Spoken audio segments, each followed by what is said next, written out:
Hey, this is a Farm Boy. We're going to talk about the liver and detoxing the liver done the right way. But you need to pay attention to this one here because it deals with the prostate. It sure does. So for all you men out there who's got BPH problems, yeah, this is going to lead to what might be causing that. So you need to pay attention because if you're like me, I was diagnosed with a high BPH number. I went in, had lesions on my prostate. No one seemed to know what causes it. And the first response was, hey, let's take a knife and cut him open. No, that didn't work for the Farm Boy. Not going to work. And it might not be what you need to do either. But you got to be your own best advocate. I convey the information, and what you do with it, well, that's up to you. So I need you to understand a couple things. First thing, going through the body parts. Let's start with the pancreas. The pancreas produces the majority of the body's digestive enzymes that break down the carbohydrates, the proteins, and the fats. The digestive juices are mostly water, salt, sodium bicarbonate, and digestive enzymes, producing amylase for your carbs, lipase for your fats, and protease for your proteins.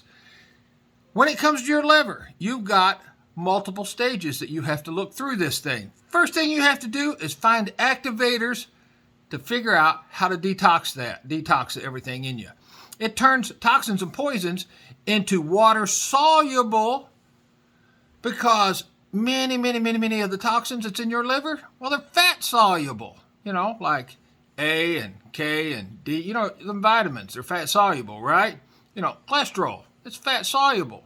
Yeah, most people don't realize that HDL grabs all the excess LDL and hauls it back to the liver. Then the liver discharges it through the bile ducts. Yeah, that's your gallbladder. That's what gallstones are made of. You know that? Yeah, hardened cholesterol. So, because many of these here are water soluble, you have to figure out how to feed your liver in a way to break the water tension of these fat toxins. That's the key to the whole thing.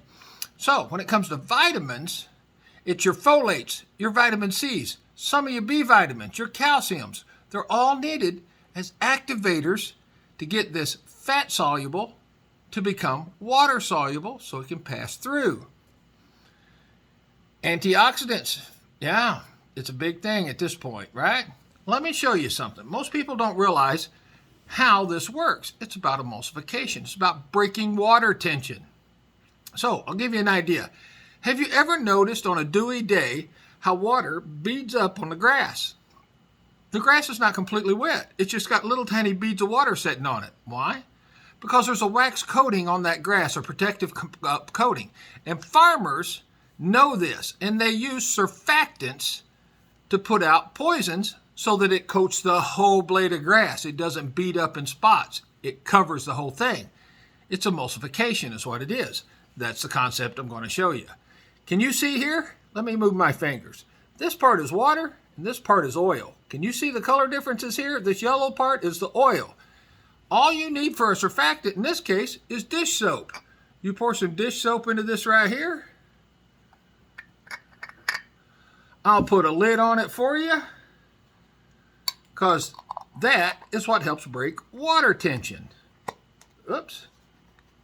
Well, let's hope we can shake this up. I don't know. We'll try. Let me shake it up. Looks like it's going to work. You see that? The oil disappeared. Everything got cloudy. Yeah. Broke the water tension. And now the oil is emulsified. That's why you never drink homogenized milk, because they turn those fat molecules in that milk into these little tiny things that hurt you that needs to go away, but it don't. Anyway, that's not our topic. Our topic is this right here. Yeah. So we have to figure out how to get those toxins, which most of them are fat soluble, it seems like, and turn them into something you can pass through your body. Then comes phase 2 of this whole setup. It's adding the water-soluble components to the mix. Hence the soap. Yes, that's how that works. This is called conjugation.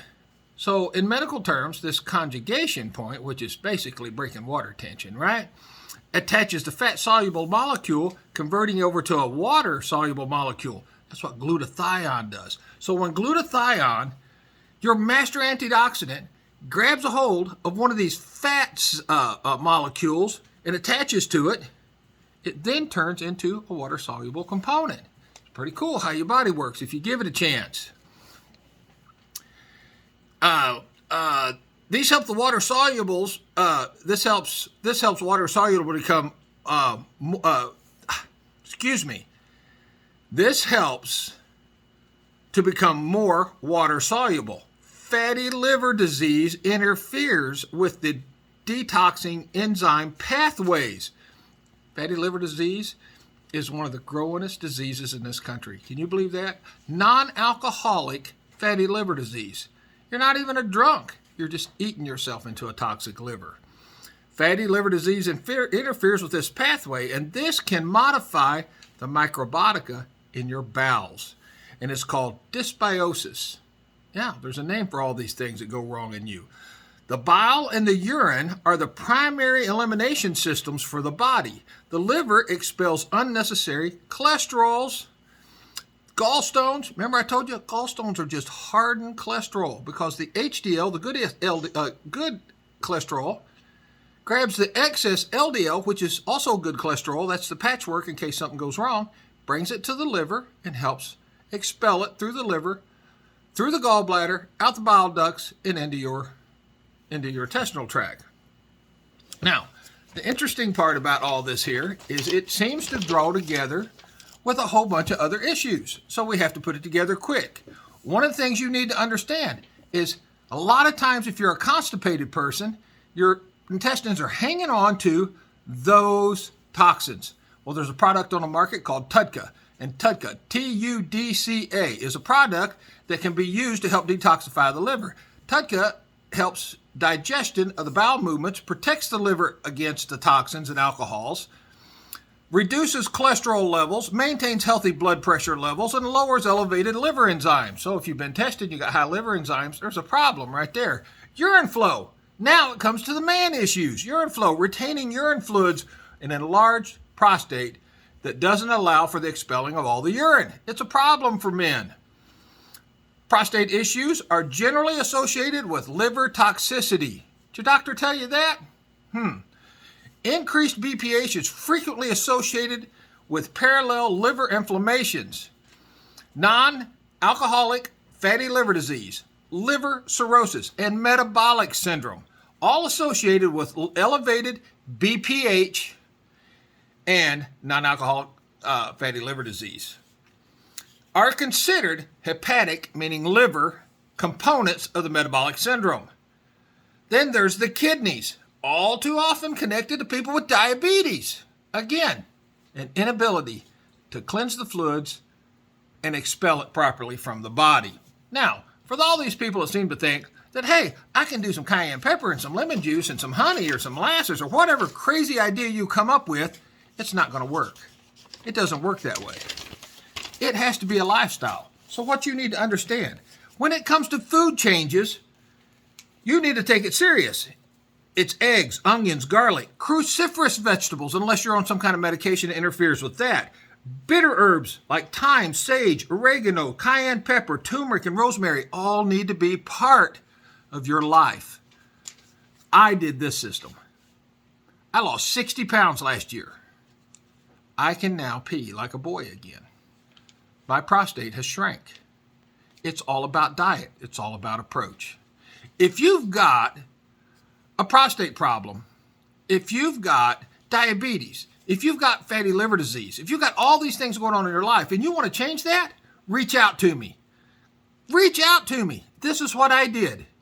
You don't have to go under the knife. You can be your own best advocate and you can change your diet and you can do things different and you can shrink that prostate. I did it this way. This is a farm boy. Reach out to me, farmboyhealth.com.